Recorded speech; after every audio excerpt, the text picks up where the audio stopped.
Back to the city of Tianwu, the streets become a battleground between the living and the undead. Zombie ghosts swarm, their ghastly forms terrorizing anyone who dares to flee. Amidst the pandemonium, the demon elder Shiho stands atop a vantage point, his laughter echoing eerily through the city. "The entire Tianwu City will become a burial for my son," he declares with a sinister grin, reveling in the carnage unfolding below. Meanwhile, in the safety of Yefan's medicine hall, a different scene unfolds. Our protagonist diligently guides Zhonglinger in her cultivation, his brow furrowed with concern. "That guy outside the city," Yefan begins, his voice tinged with worry. "He looks tough to deal with. Although I have the support of the system, each time I use it, it's at the cost of consuming my life." Reflecting on past battles, Yefan's expression darkens. "I must control the magnitude of each release of my abilities," he muses aloud. "If I were to use the ultimate move again..." His voice trails off, fear creeping into his eyes. "I'm afraid I'll die instantly. Or maybe I should try infusing invincible cultivation into specific parts of my body."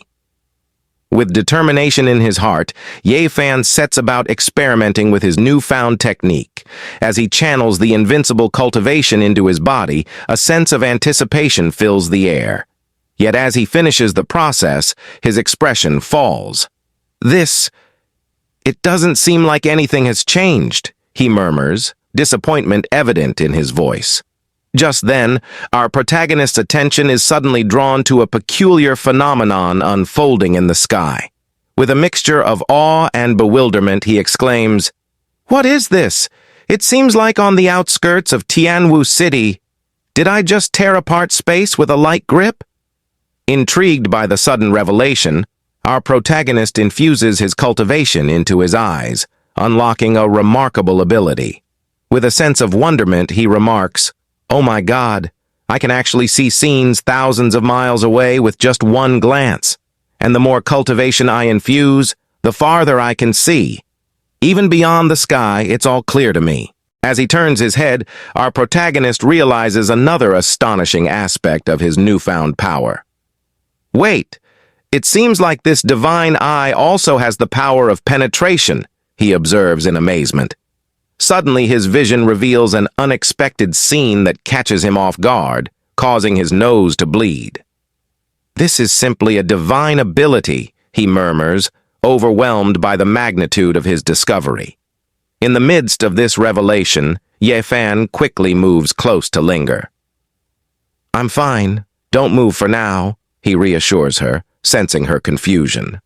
Perplexed by the sudden turn of events, Linger questions her master. "Master, what's wrong? Did I encounter any problems in my cultivation?"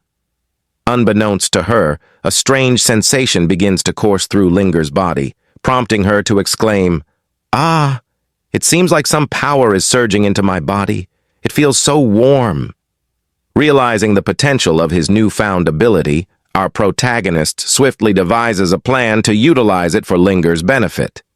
"By slowly channeling a tiny fraction of my vast cultivation into Linger's body through her meridians," he explains, "it can rapidly increase her strength."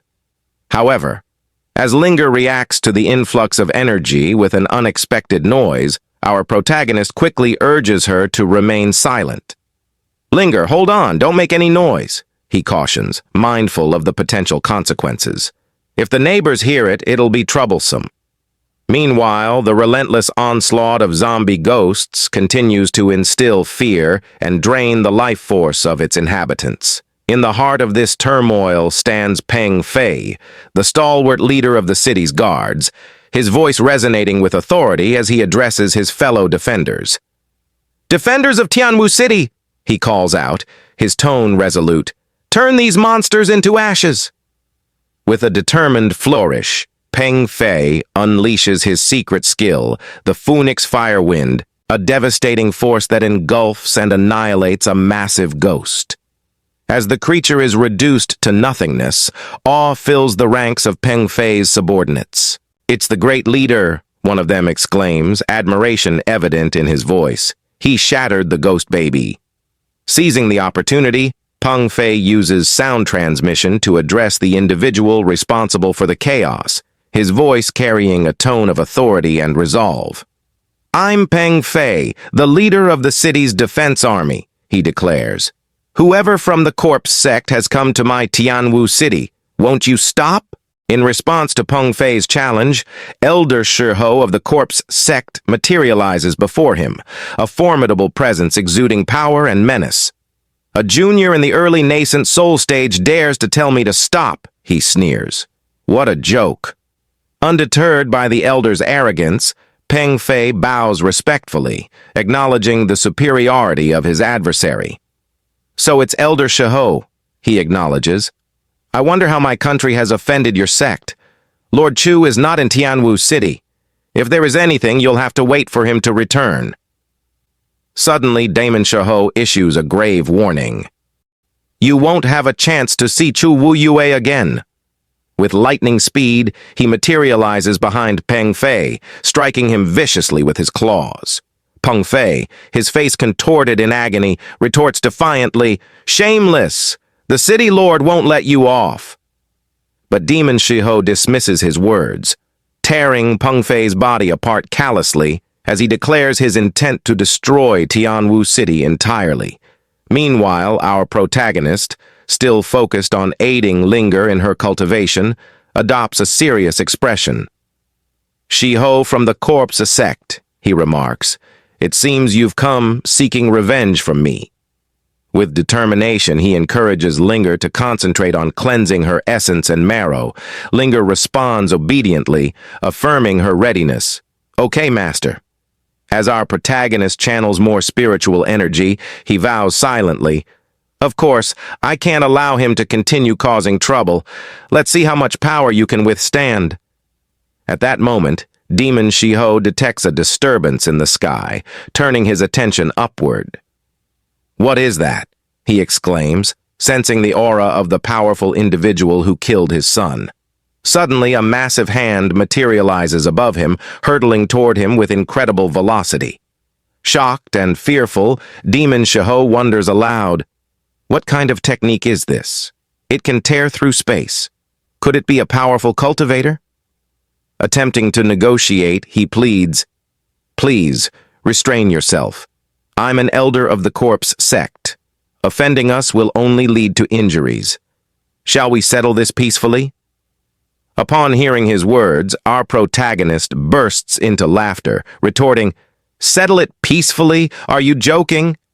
He defiantly shows Demon Shiho the middle finger, declaring, "The corpse sect is worth nothing in front of me." Seizing Demon Shiho like an insect, he begins to squeeze, causing blood to gush from the demon's mouth. Left with no choice, Elder Shiho vows to fight, unleashing the technique of devouring the undead. However, to his dismay, it proves ineffective against our protagonist, who mocks, "Is that all you have? You disappoint me." With a cold expression, he decrees, "You shall turn to ashes." With a powerful squeeze, he reduces Shiho to dust. Following this, a notification appears, warning our protagonist of surpassing his own abilities. In that moment, Juju appears and slices his body with her sickle, reducing his lifespan by 5 years. With a grin, she announces, "Host, you have only 1 year of lifespan left."